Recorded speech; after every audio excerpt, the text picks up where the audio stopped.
आज आपल्याला बनवायचे आहेत उपवासाचे एकदम छान कुरकुरीत असे भजे। भजे तुम्ही बघू शकता एकदम छान कुरकुरीत झालेले आहेत, अजिबात तेलकट झालेले नाहीत। आता उपवासाचे हे कुरकुरीत भजे कसे तयार करायचे ते आज आपल्याला बघायचं आहे। मिक्सरच्या भांड्यामध्ये आपल्याला पाव कप साबुदाणा घालायचा आहे। साबुदाणा मी या ठिकाणी कच्चा घेतलेला आहे। आता हा साबुदाणा आपल्याला मिक्सरला बारीक करून घ्यायचा आहे। जास्त बारीक झाला नाही तरी देखील काही हरकत नाही, थोडासा जाडसर राहिला तरी देखील चालतो। आता आपण हा साबुदाणा मिक्सरला फिरून घेतलेला आहे, थोडासा जाडसर आहे। आता यामध्ये आपल्याला अर्धा बटाटा घालून घ्यायचा आहे। उकडून घेतलेला अर्धा बटाटा आपल्याला यामध्ये घालून घ्यायचा आहे। थोडा मोठा साईजचा होता म्हणून अर्धा घेतलेला आहे। छोटा बटाटा असेल तर तुम्ही एक बटाटा घेऊ शकता। बटाट्यावरील साल काढलेली आहे आणि बटाटा आपल्याला तुकड्यामध्ये कट करून घ्यायचा आहे। आता हा बटाटा आपल्याला मिक्सरच्या जारमध्ये साबुदाण्याच्या पावडर सोबत छान असा फिरून घ्यायचा आहे।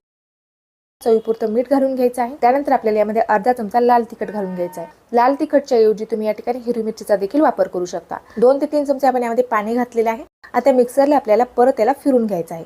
साबुदाणा आणि बटाटा आपण मिक्सरला छान असा फिरून घेतलेला आहे।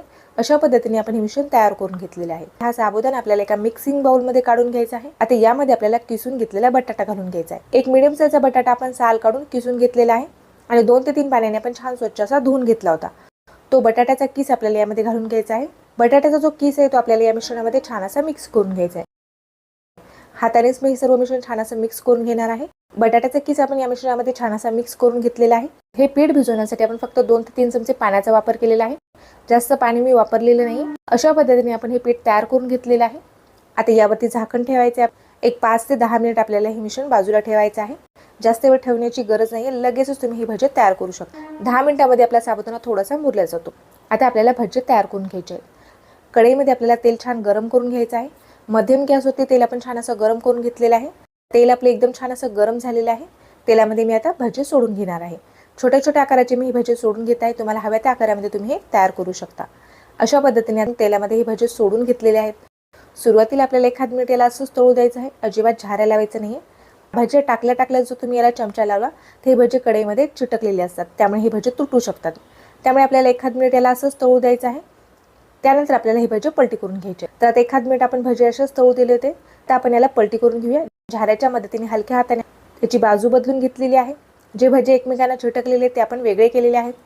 मस्त अशा आपल्याला अलटी पलटी करत रंग बदलेपर्यंत हे भजे तळून घ्यायचे आहेत। हाय फ्लेमवरतीच आपल्याला हे भजे तळून घ्यायचे आहेत। मस्त कुरकुरीत होईपर्यंत आणि रंग बदलेपर्यंत भजे तळून घ्यायचे आहेत।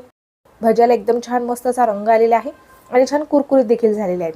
एकदम छान मोकळे सुटसुटीत हलके फुलके आपले उपवासाचे हे भजे तयार झालेले आहेत। अशा पद्धतीचे एका झाऱ्यावरती आपल्याला हे भजे काढायचे आहेत आणि यामध्ये काही तेल गेलं असेल ते आपल्याला पूर्णपणे निथळून घ्यायचे। तळणीचा कुठलाही पदार्थ असला तर थोडाफार तेलकट होतोच।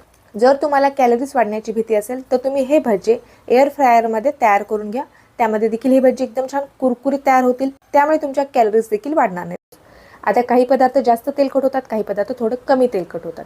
पीठ जर खूप जास्त पातळ असेल तर पदार्थ जास्त तेल शोषून घेतो, त्यामुळे आपण पीठ थोडंसं घट्ट तयार केलं तर आपला जो पदार्थ आहे कमी तेलकट होतो। तळून घेतलेला जो पदार्थ आहे तो आपल्याला एखाद्या टिश्यू पेपरवरती काढून घ्यायचा, म्हणजे यामध्ये काही तेल गेलं असेल ते टिश्यू पेपरवरती पूर्णपणे निघून जाईल।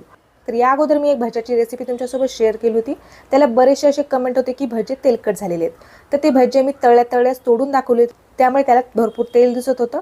भजे थंड झाल्यानंतर किंवा टिश्यू पेपरवरती काढल्यानंतर त्यामधील तेल पूर्णपणे निथळून जातं। कुठले पदार्थ गरम गरम असताना जास्त तेलकट वाटतात किंवा कुठले पदार्थ थंड झाल्यानंतर त्यामधील जे तेल आहे ते पूर्णपणे बाहेर निघतं।